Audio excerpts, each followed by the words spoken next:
to elevate diplomacy and development, to serve the nation we all love, to understand the challenges, the threats, and the opportunities that the United States faces, and to work with all our heart and all of our might to make sure that America is secure, that our interests are promoted, and our values are respected.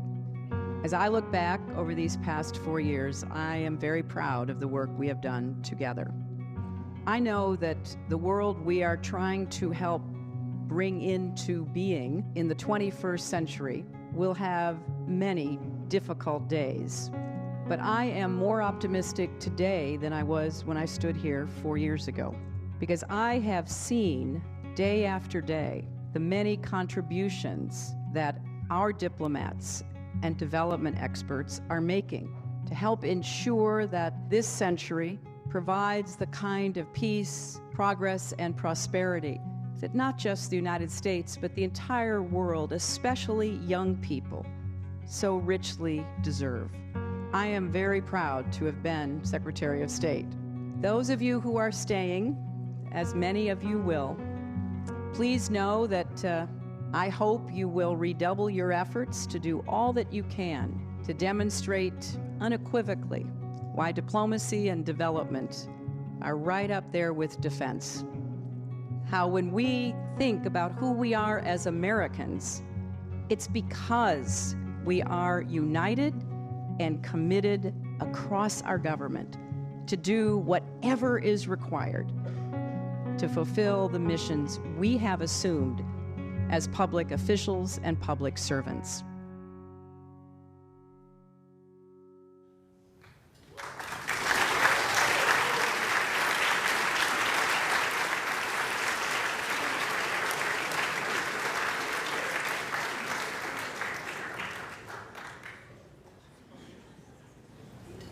Distinguished guests, the Secretary of State of the United States, accompanied by the 67th Secretary of State, Hillary Rodham Clinton, the 42nd President of the United States, William Jefferson Clinton, and Ms. Evan Ryan.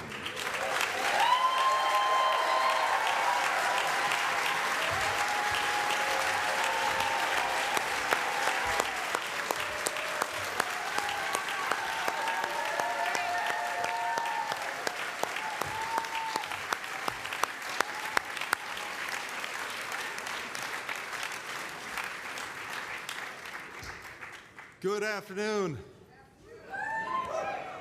Welcome. Welcome back to the State Department for so many of you. Welcome to the Ben Franklin Room, newly refurbished.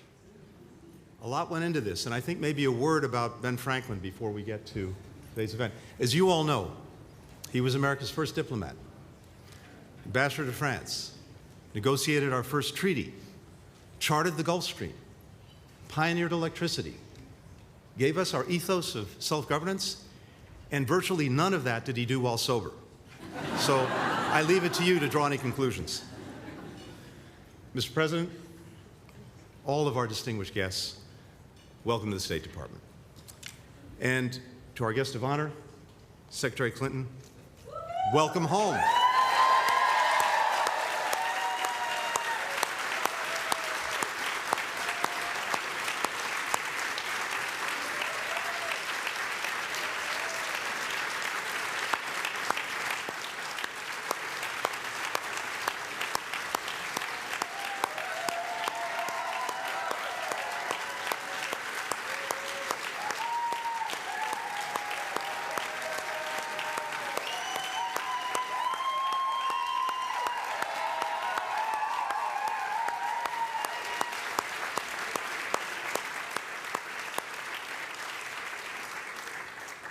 If you'll allow me one quick word of personal privilege.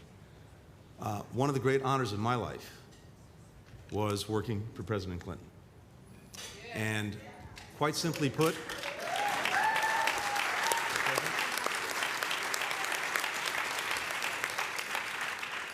I would not be standing here were it not for the man standing right there. Thank you, Mr. President.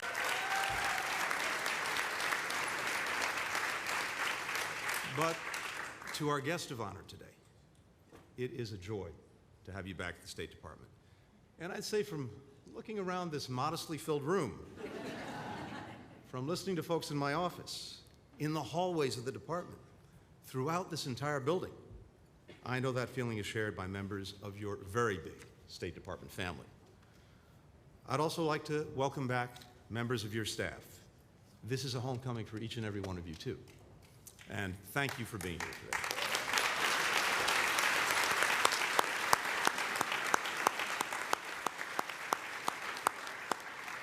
Now, truth be told, I've also borrowed liberally from your staff because we have so many people who continue to lead this enterprise who are working side by side with Secretary Clinton. Now, I've been involved in foreign policy for more than 30 years. I've known, worked with, and learned from and admired Secretary Clinton for each and every one of them. I first met the Secretary in the White House, where I worked for the President on the NSC staff. Now, for someone who had an office on one end of the old executive office building, I spent an inordinate amount of time in the First Lady's office on the other end of the old executive office building, and also in the East Wing. And that was, in fairness, all because a certain member of her staff, maybe of all the things I have gratitude to the Clintons for, number one is bringing my wife, Evan, into my life. That's at the top of it.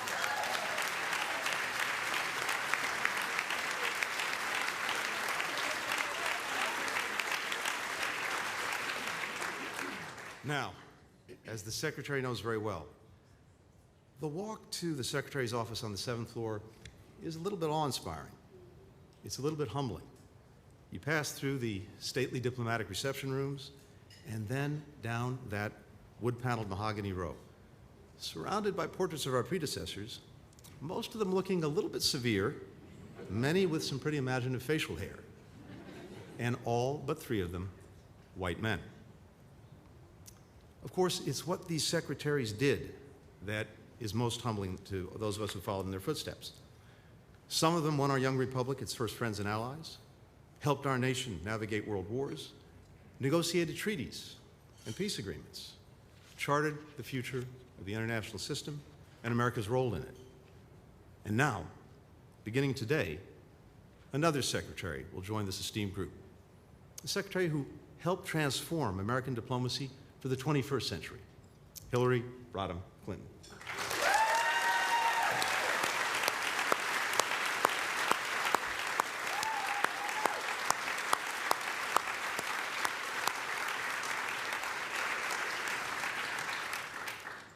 In the Cold War period, Secretary George Marshall urged the folks working with him, and especially his policy planners, as he put it, to look ahead, not into the distant future, but beyond the smoke and crisis of current battle, far enough ahead to see what the emerging form of things to come will look like, and outline what should be done to meet and anticipate them. Secretary Clinton had this vision. From the outset, she pledged, and I quote, to deal with the urgent, the important, and the long term, all at the same time.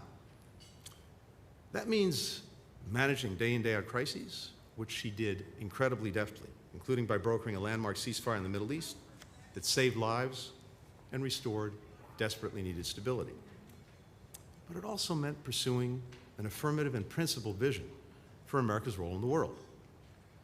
Secretary Clinton led the push to strategically rethink where, with whom, and how America engages, especially in the Indo-Pacific, where she rightly recognizes the region that would determine the trajectory of the 21st century. In her very first trip as Secretary, she set off for Japan, Indonesia, South Korea, and China. She launched new strategic dialogues, including with the Philippines and India, opened our mission to ASEAN, elevated our focus on the extraordinarily complex relationship with China. And this was just one region. Secretary Clinton was able to see over the horizon in every single one of them. Beyond any part of the world, the Secretary saw that to be more effective, diplomacy needed to widen its aperture.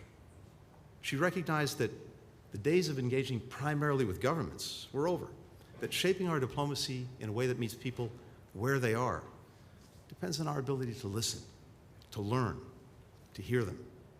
Students, youth leaders, business owners, women and girls, journalists, human rights defenders, democracy activists, these two were America's essential partners. She held town halls and town interviews wherever she went, from Tokyo to Bishkek to Nairobi to Islamabad. She got out of government ministries and into communities, and by doing so, she encouraged people across this department to do the same thing, and that, in turn, enhanced our standing and our influence around the world. The Secretary also elevated new diplomatic priorities, like economic statecraft, public health, energy security, and critically, empowering women and girls. For as long as she was a public servant, that is virtually her entire adult life, Secretary Clinton led with and helped shape, for the better, our values, American values, not just by declaring that women's rights are human rights, but fighting to make sure that the rest of the world actually recognized this and respected these rights as well. She was the first Secretary of State to declare and uphold an inalienable truth. Gay rights are human rights, and human rights are gay rights. A lot of what's now recognized as universal, what's commonly accepted, Secretary Clinton helped make it that way. And she led with both America's values and our interests in calling out Putin for who he really is from the start.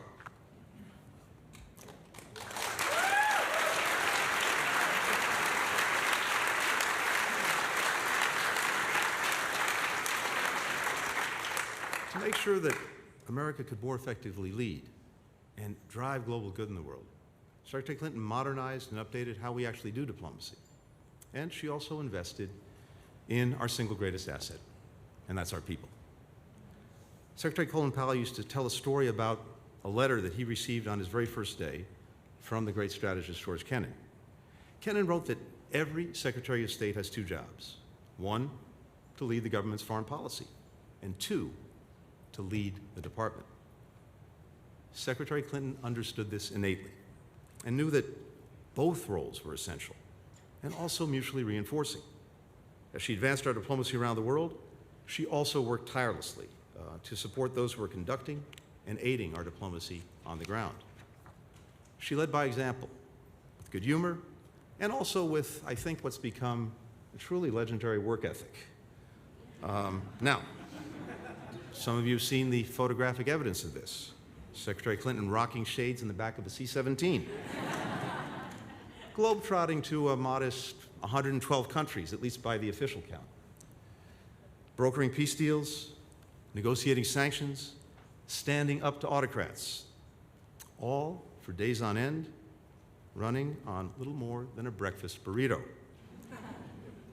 Then, there was Secretary Clinton regularly stopping by offices and bureaus throughout this building, taking extra time to visit our embassies and consulates on every trip, meeting with our direct hires, their families, locally employed staff, who are, in every mission in the world, the lifeblood of our embassies, and of course the Marines who protect them every single day.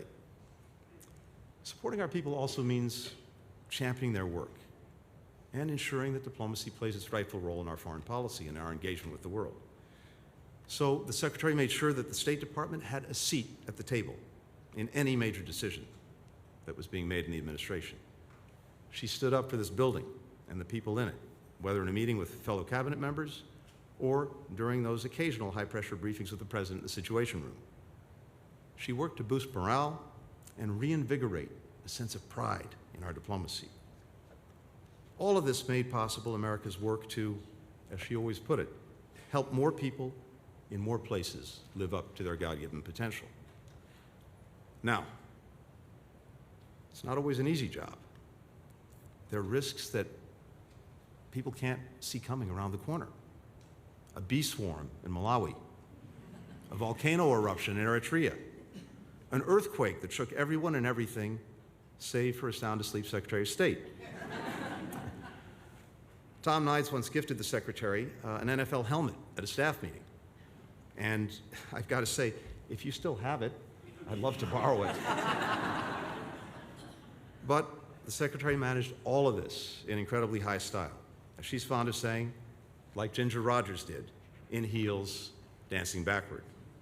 Or, in Secretary Clinton's case, dancing a little salsa at Cafe Havana in Cartagena. Secretary Clinton has often said that America's leadership in the world is like a relay race.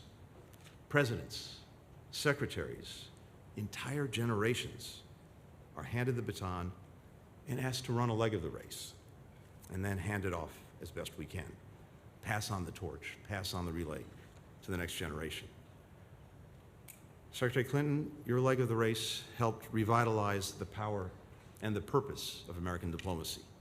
It reminded the world of who America is, what we stand for, and helped us achieve our mission, what we're all here ultimately to do, to make our people and people around the world a little bit safer, a little bit more secure, a little bit more prosperous, a little healthier, a little bit more filled with opportunity. Her time here inspired so many people in this room, and so many others well beyond this room, in this country and around the entire planet. It inspired them to try to do the same thing. And for that, I could not be more grateful, both as one of your successors and simply as an American. And now, it is my distinct pleasure and distinct honor to turn the microphone over to my friend, to my colleague, the 67th Secretary of State of the United States, Hillary Clinton.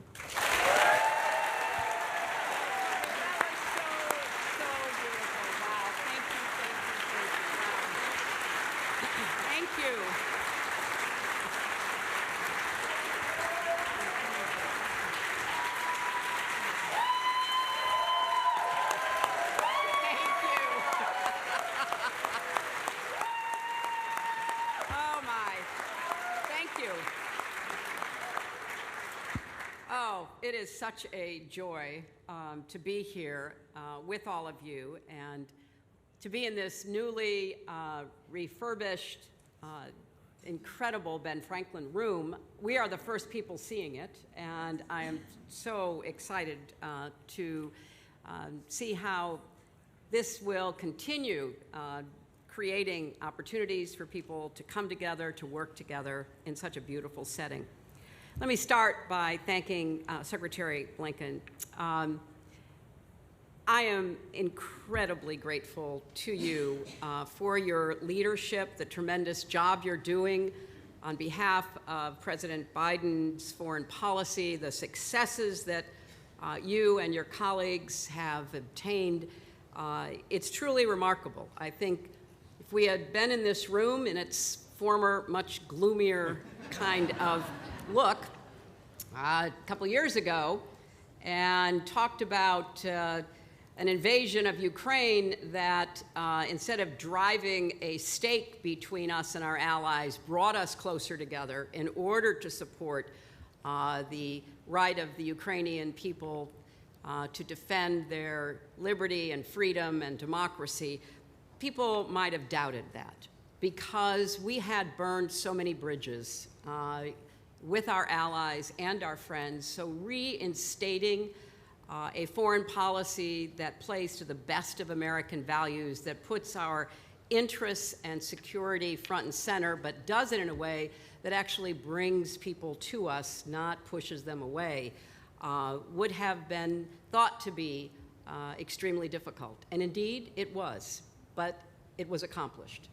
And that, plus so much else you've done around the world in your time, helping to restore America's standing, keeping us safe, strong, and respected, is truly remarkable. Thank you, Secretary Blinken.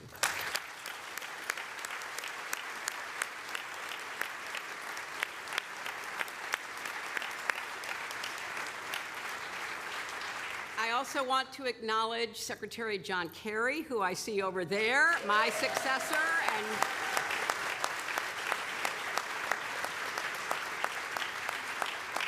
thank you, John, for your indefatigable leadership on behalf of climate and everything you're doing to try to help us outrun the rise in temperature and all that comes with it. I know I and many other Americans are very grateful. And I want to acknowledge Evan Ryan. It is absolutely true that really the reason I, as First Lady, got to meet this young, very eager foreign policy staff member is because he was always in our office. Now, some people, as Milan Verveer, my wonderful friend and chief of staff in the second term of the Clinton administration, will remember some people were there because they had business they wanted to talk to us about. Some people were there because Milan had a giant drawer of candy, which was a way of enticing people to come and talk about business. But you were there for another purpose. And I could not be prouder to have Evan here. She's working at the White House once again. Her service is extraordinary as well. And I love the fact that they met during the Clinton administration. So thank you.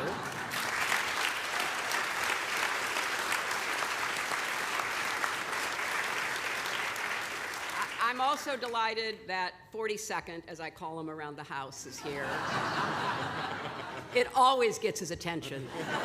You know, sometimes saying Bill, he's watching, you know, basketball or football or something, you know, but if I say, oh, how do I hum Hail to the Chief? But thank you so much for being here as well. I want to thank Steve Polson for the portrait, which you'll see in just a few minutes. He has extraordinary talent that has been called on by other secretaries of state whose portraits you will see around the building. Now, this is an incredibly emotional moment, looking out and seeing so many of you with whom I was privileged to serve over my 4 years. Some of the challenges and the adventures and opportunities that we pursued together through the State Department and USAID. And I want to thank all of the current and former Foreign Service officers and civil servants here today, because although much of their daily work goes unsung on the front pages of newspapers or barely mentioned on cable news, it is vital to our nation's security. And so I want to give a round of applause to those who are a part of our diplomacy and development.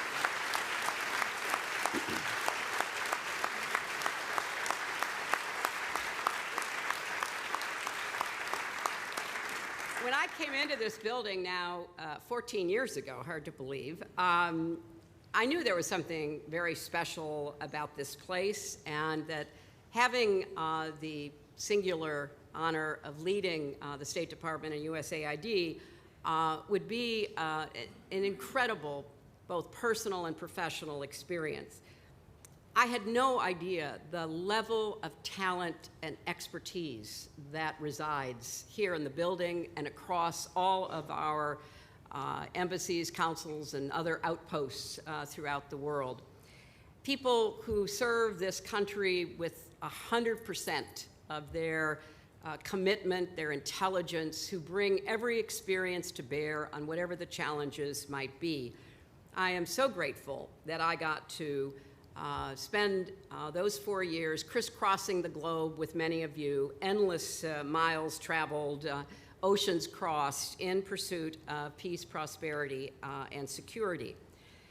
I do think that it was important to restore America's commitment to diplomacy and development. That's why from the very beginning I started talking about the 3 Ds, those plus defense, because we needed to make it clear coming out of 2 wars that had been extremely expensive in blood and treasure, that we had also a strong case to make around the world to draw people toward us to pursue common interests and values.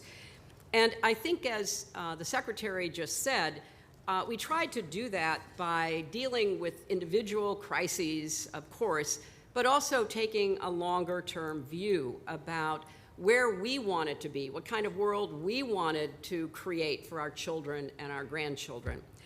So we built global coalitions to curb nuclear proliferation, to tackle climate change, to promote democracy. We continued to build on our human rights commitments, women's rights, gay rights, the rights of all people to have a chance to live up to their own God-given potential. And we have seen the continuation of a lot of the values and priorities that we worked on into the Biden administration. And in looking across the globe, defending democracy in Ukraine, expanding NATO, just as an aside, too bad, Vladimir. You brought it on yourself, and that was such a point of contention. And we always said, people are not forced to join NATO. People choose and want to join NATO. And so indeed, expanding NATO, facing down Russian aggression, managing the challenges from China using creative diplomacy in the Indo-Pacific, from the Quad to AUKUS to the historic Camp David meeting between the Japanese and South Korean leaders, and strengthening our alliances and partnerships. Now, of those 3 Ds, we know defense gets the most attention, gets the most money, but the people in this room understand very well the enduring power of diplomacy and development, not only to keep us safe, but to promote our interests around the globe.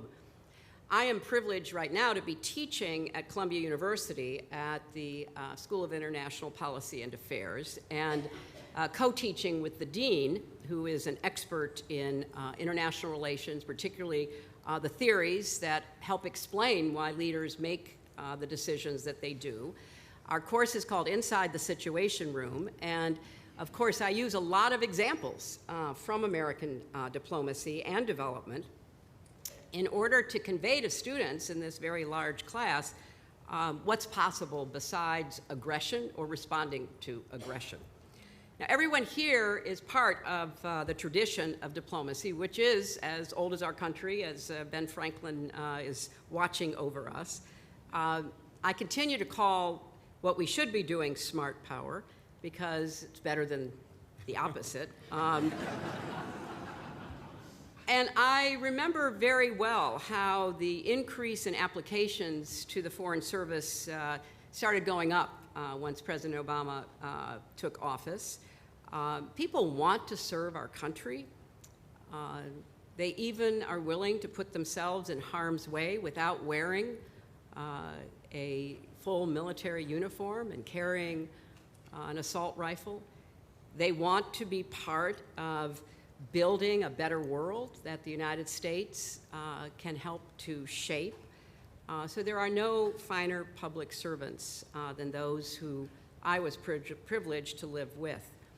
You know, when I think about the myriad of challenges our country and the world face, and people have this phrase, you know, polycrises, which sadly is kind of descriptive. What makes me sleep a little better at night is knowing that there are people in our government getting up every day trying to make the right decisions, sometimes when that's not so obvious, sometimes when it carries consequences and costs that can be difficult to explain away, but which are part of charting the course we need to take us forward. So thank you, Secretary Blinken, for your work, continuing the tradition that Secretaries of State certainly aim to fulfill, of being a good steward during the time that you're here of our country's values, interests, and security. And it is such a joy to be back here. And I haven't seen this portrait in a really long time. Steve Paulson is amazing, but between COVID, between not wanting to finish it during the prior administration, it's been a while. It's been a while, and I am going to be probably as surprised as all of you, but this could not be a happier occasion, and thank you so much for hosting us.